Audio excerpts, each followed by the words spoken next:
Welcome everyone to a new series here on the channel, the Octagonal Podcast. I've brought this up a few times, and we're going to start it.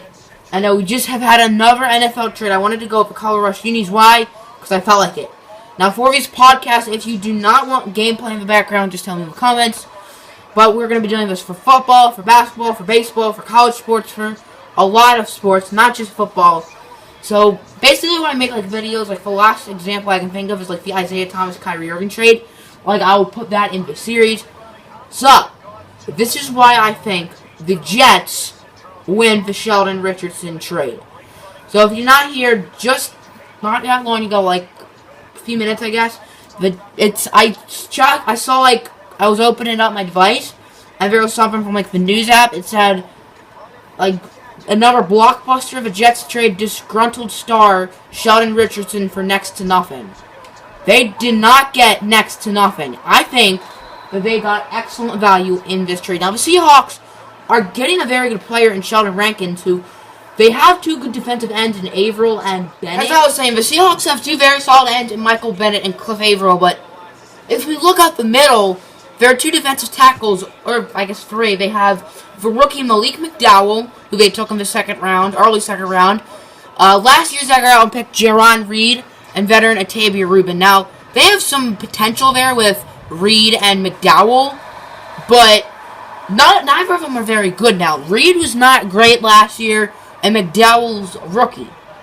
And Sheldon Richardson's very good there. Madden had him as an outside linebacker. I changed his position until he was a defensive tackle because they have KJ Wright at that right outside linebacker spot. Obviously, Sheldon Richardson's going to start because they're trading away Jermaine Kearse, who's pretty good. Now, both Kearse and Richardson were in trade rumors, but back to the Richardson pickup for the Seahawks. I'm not saying the Seahawks lost this trade.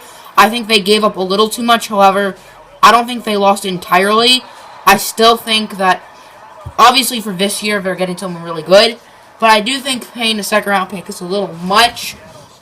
But I don't think it's an awful trade for the Seahawks. I don't think the Seahawks got finessed.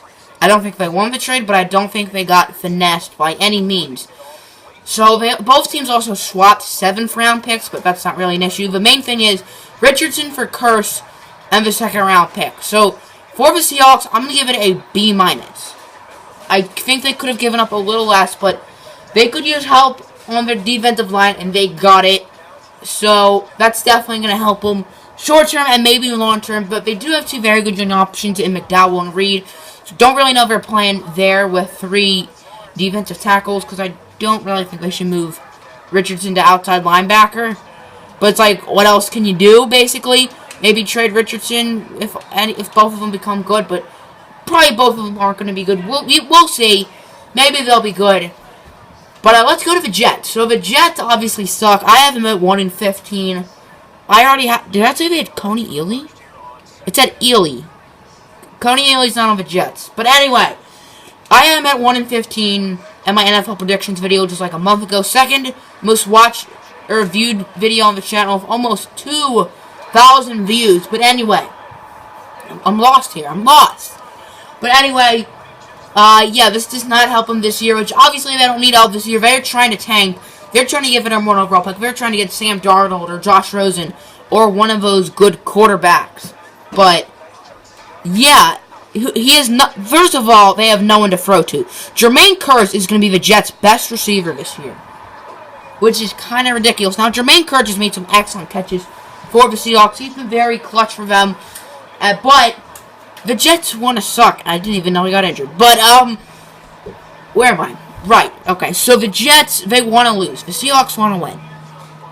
For this year, it's a win-win for both teams. The Seahawks get better, and the Jets get worse. However, I think the Jets win this trade because of that second-round pick. Now, the Seahawks are going to be good, so it's going to be a low second-round pick. But that doesn't mean the Jets aren't going to get someone good. There have been plenty of good picks in the low second round. One of that immediately comes to my head is Jarvis Landry. The Jets need a receiver, and just a few years ago, the Dolphins snagged Jarvis Landry in the late second round. Another one, same draft class, same position, Allen Robinson for the Jaguars. I'm pretty sure Allen Robinson was the late second round pick. I know Landry was.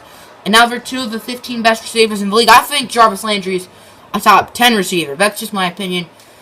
But let's go back to the Seahawks a little bit. Now, their receiver depth is interesting. I think Doug Baldwin's a top 10 receiver. I think I had him at number 10 and Landry at like number 8. You could argue I put Landry too high. I've always really liked Jarvis Landry.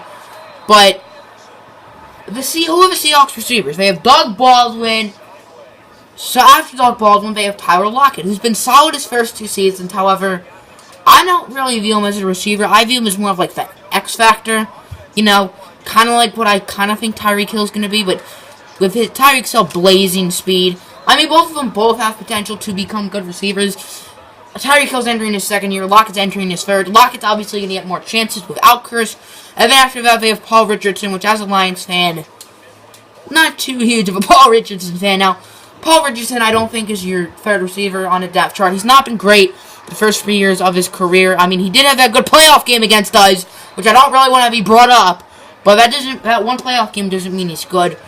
So Russell Wilson, I mean, they do have Jimmy Graham at tight end, but Russell Wilson does not have the greatest targets. So this definitely does make the Seahawks offense worse. However, I think it's worth it to get their defense better. I don't think this is a bad trade for the Seahawks. However, I think they could have given up a little less. Now, Jermaine Kearse has been in plenty of trade rumors lately. I saw a video talking about how Brock Osweiler, Jermaine Kearse, and TJ Ward could all be moved. And Jermaine Kearse's move, I know there have been Sheldon Richardson rumors for a while. He's not been happy with the Jets. And I mean, the Jets do kind of suck. But yeah, it's been like that for a while. Sheldon Richardson's also had a lot of off-field issues since he entered the NFL, so that's a bit of an issue to worry about as well. Now back to the Jets receiver. So in the preseason, they already lost Quincy Enunwa, who's probably their best receiver. So let's look at their receiver depth now. Their top 2 guys are Robbie Anderson and Ardarius Stewart. Now you're probably asking me, who the hell are Robbie Anderson and Ardarius Stewart? Exactly. Now I know who they are, but Robbie Anderson, 2nd-year man from Temple, is undrafted, had a solid rookie year, but he's definitely not number 1 receiver talent. And then Ardarius Stewart, I believe he was taken in the 3rd round? 3rd or 4th round out of Alabama. A solid young receiver, but I wouldn't put him at number 2 right now. But now, I mean, they have added Kearse, so it's Kearse, Anderson, and Ardarius Stewart, which none of them... Kearse, I don't think, is going to be in the Jets long-term. Maybe Anderson if he develops well. Maybe Ardarius Stewart if he develops well. But at this point, neither of them are great. Neither of them have a buttload of potential. They're those normal potential guys. Normal development guys, you know. That's what they are in franchise, which makes sense. They're both... I mean, Robbie Anderson definitely showed flashes last year, but the Jets had no one else to throw it to. Maybe Enunwa. But the Jets are going to suck. I would say Enunwa's probably a little bit better than Kearse. You could argue Kearse is better than Enunwa. Now, Jermaine Kearse could have been the hero in Super Bowl 49 with that insane catch. I think it was better than David Tyree's. I think it was better than Edelman's, but obviously the Seahawks lost, so you can't really say that. Also, I am playing on rookie. I don't normally play on rookie. I need to change that. That's what it was in the Matthew Stafford contract video, which would be like part of this podcast, but I created it like afterwards. So that's pretty much it. I think the Jets win this trade. However, I don't think the Seahawks got the nest. I don't think it's a bad trade for the Seahawks. However, I do think the Jets get the better end of it, get a nice 2nd-round pick, which is probably more like a 3rd-round pick, but still, maybe the Seahawks will suck this year. Who knows? The Seahawks are kind of overrated. I do have them making it into the conference championship, but who knows? The thing is, their division sucks. The Cardinals, Carson Palmer's an old man. The Rams suck, the Niners suck. So the Seahawks have one of the easiest divisions. Like, if they were in the AFC West or the NFC East, I mean, they're not really an Eastern city, but I guess the AFC West is like swapping them for Chargers. It would be harder. I think the Raiders are better than them. I think the Chiefs and Broncos are both overrated, so I would probably say the Seahawks are better than both of them. But still, that's a very hard division. I guess 2 very good defenses. The Raiders don't have that great of a defense. That's pretty much it. Do you guys want gameplay in these podcasts, or do you not want gameplay in these podcasts? What do you want me to improve for the next episode of this series? The next episode will be whatever the next time something interesting happens in sports, or maybe I'll make this like a daily, every other day series. I don't really know how often I'm going to do this. Pretty much the next exciting thing in sports. So, I'm not going to... How about I just talk a little bit about the Tigers' moves in this video, too? I'm not going to make a video on the Tigers' moves. I am a Tigers fan. I think they're the right moves trading Upton and Verlander. Justin Upton, looking at his stats, he's been very good this season. Hitting the ball well average-wise, almost 30 home runs. And Justin Verlander has been very good as of late, and he's a Tiger. He's a Detroit Tiger. I think he definitely deserves to make the Hall of Fame. He is a Detroit Tiger for life. I'm going to miss him. I hope he does really well in Houston. I think he will.